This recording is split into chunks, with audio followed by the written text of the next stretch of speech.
Hi guys, I'm Spencer Peters, and today I'm going to talk to you about the Reflection video blog over the informative speech. We had 8 questions to answer, so I'll start with number 1. What was the specific purpose of this project?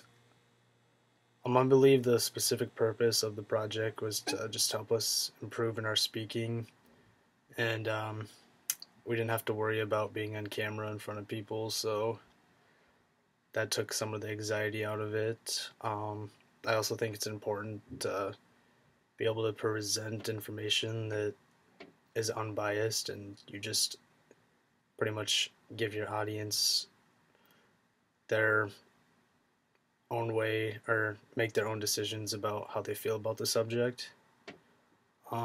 Question number 2 is, how did you feel going into this speech presentation? I wasn't too nervous just because we're not on camera for it, so like I said, that takes out some of the anxiety. But I felt like my topic was a little bit harder because mine was about the American Sniper movie and the controversy surrounding it.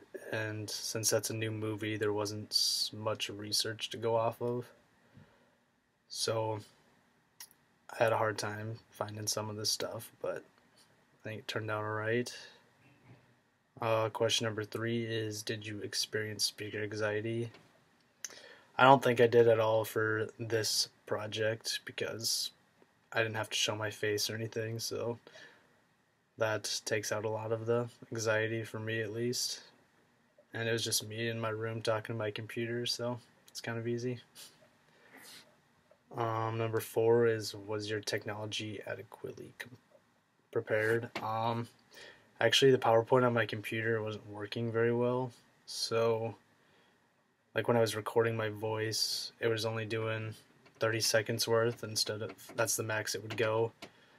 So like I had to borrow a friend's computer for that, so that took some extra time, but I got it all figured out. Question 5 is, in terms of the structure and organization, what elements felt natural to you?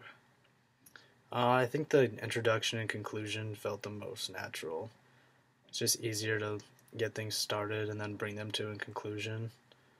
The transformation or the transitions were probably the most unnatural for me because I don't really use them that much, I guess.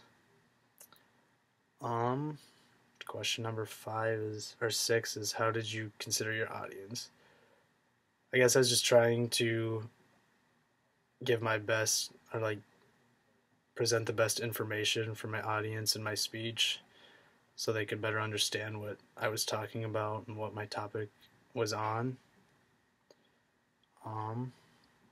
Question number 7 is, what did you do in your speech that worked? I tried to add a lot of short pauses because I tend to talk really fast sometimes, so like when I felt it was appropriate, I took a quick pause, and I also tried to be a little more lively and not have such a monotone voice throughout the whole thing. Sometimes that's pretty difficult, I guess. And the last question is something that we learned from the speech that's in our book. And in chapter 8, page 87, the book mentions guidelines for using supporting material, such as using supporting material that's relevant to your topic, and to just stay focused when you're using examples. I think it's very important in a speech to use relevant information and staying on subject.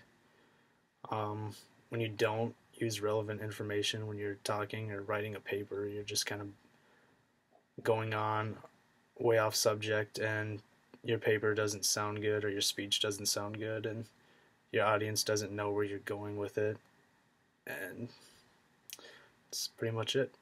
So thank you for listening.